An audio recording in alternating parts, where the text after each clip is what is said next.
അപ്പോഴേ ഇന്നത്തെ ഉച്ചയൂണിന് നമുക്കിവിടെ സ്പെഷ്യൽ പൈനാപ്പിൾ പുളിശ്ശേരിയാണേ.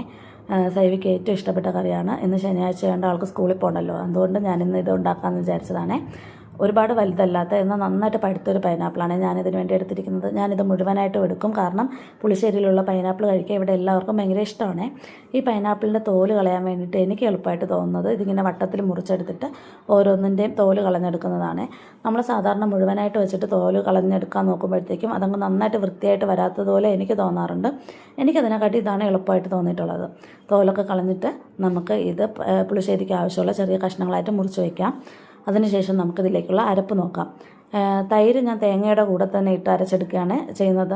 അപ്പോൾ ആവശ്യത്തിന് തേങ്ങയും അതിലേക്ക് ആവശ്യത്തിനുള്ള തൈരും ഇട്ടിട്ട് അത്യാവശ്യം മഞ്ഞൾപ്പൊടി, ഒരുപാട് മഞ്ഞൾപ്പൊടി വേണ്ട കേട്ടോ. മഞ്ഞൾപ്പൊടി ഒരുപാട് കൂടിയാലും ഭയങ്കര മഞ്ഞൾപ്പൊടിയുടെ ഒരു ചുവയായിരിക്കും. നമുക്ക് ആവശ്യത്തിനുള്ള മഞ്ഞൾപ്പൊടി ഇട്ടിട്ട് ഒരു പച്ചമുളക് മതി, കാരണം ഈ കറിക്ക് മധുരമാണ് മുന്നിട്ട് നിൽക്കേണ്ടത്. അത് അത്രയും അടിച്ച് നന്നായിട്ട് വെള്ളം ചേർക്കാതെ അടിച്ചും മാറ്റി വയ്ക്കുക. അതിനുശേഷം ഒരു പാത്രത്തിൽ ആവശ്യത്തിന് വെള്ളം ചേർത്തിട്ട് നമുക്ക് ഈ പൈനാപ്പിൾ മുറിച്ച് വെച്ചിരിക്കുന്ന പൈനാപ്പിളിൻ്റെ കഷ്ണങ്ങൾ വേവിക്കാൻ വെക്കാം. ഇപ്പോൾ ആദ്യമേ നമുക്കിതിൽ ഉപ്പിടണ്ട കേട്ടോ. നന്നായിട്ട് വെന്തതിന് ശേഷം ഉപ്പിട്ടാൽ മതി, കാരണം ഇല്ലെങ്കിൽ കഷ്ണങ്ങൾ കല്ല് പോലെ ആവാൻ സാധ്യതയുണ്ട്. അപ്പോൾ നന്നായിട്ട് വെന്ത് വെള്ളമൊക്കെ നന്നായിട്ട് വറ്റി അതിൻ്റെ ചാറൊക്കെ നന്നായിട്ട് ഇറങ്ങിയിട്ടുണ്ട്. അന്നേരത്തേക്ക് ഞാൻ ഉപ്പിട്ട് കൊടുത്തിട്ടുണ്ട്. അതിനുശേഷം നമ്മൾ അരച്ച് വെച്ചിരിക്കുന്ന അരപ്പൊക്കെ ഇട്ട് കൊടുത്ത് ഒന്ന് തിളപ്പിച്ചെടുത്താൽ മാത്രം മതി. ഒരുപാട് തിളയ്ക്കേണ്ട, ആവശ്യത്തിനൊന്ന് തിള വന്നാൽ മാത്രം മതി. അപ്പോഴത്തേക്ക് നമ്മളെ പുളിശ്ശേരി റെഡി ആയിട്ടുണ്ട് കേട്ടോ. പിന്നെ ഇതിൽ കടുക് വറുത്തൊഴിക്കണം. കടുക് വറുക്കുമ്പോഴത്തേക്കും വറ്റൽമുളകും കൂടെ ഉണ്ടെങ്കിൽ ഭയങ്കര നല്ല ടേസ്റ്റ് ആയിരിക്കും. കാരണം ഈ എണ്ണയൊക്കെ വറ്റൽമുളകിൽ എണ്ണയും കൂടെയൊക്കെ ചേർത്ത് വരുമ്പോഴത്തേക്ക് പുളിശ്ശേരിക്ക് നല്ലൊരു ടേസ്റ്റാണ്. അപ്പോൾ അത്രയേ ഉള്ളൂ കേട്ടോ. വളരെ എളുപ്പത്തിൽ നമുക്കൊരു പൈനാപ്പിൾ ഉണ്ടെങ്കിൽ വളരെ എളുപ്പത്തിലൊരു പുളിശ്ശേരി ഉണ്ടാക്കാൻ പറ്റും.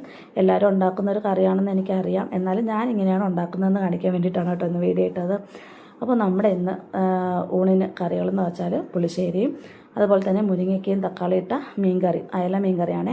എന്നാൽ ഞാൻ മുരിങ്ങയ്ക്ക ഇട്ട് വേറൊരു രീതിയിലാണ് വെച്ചിട്ടുള്ളത്, സാധാരണ നമ്മൾ വെക്കുന്ന പോലെ.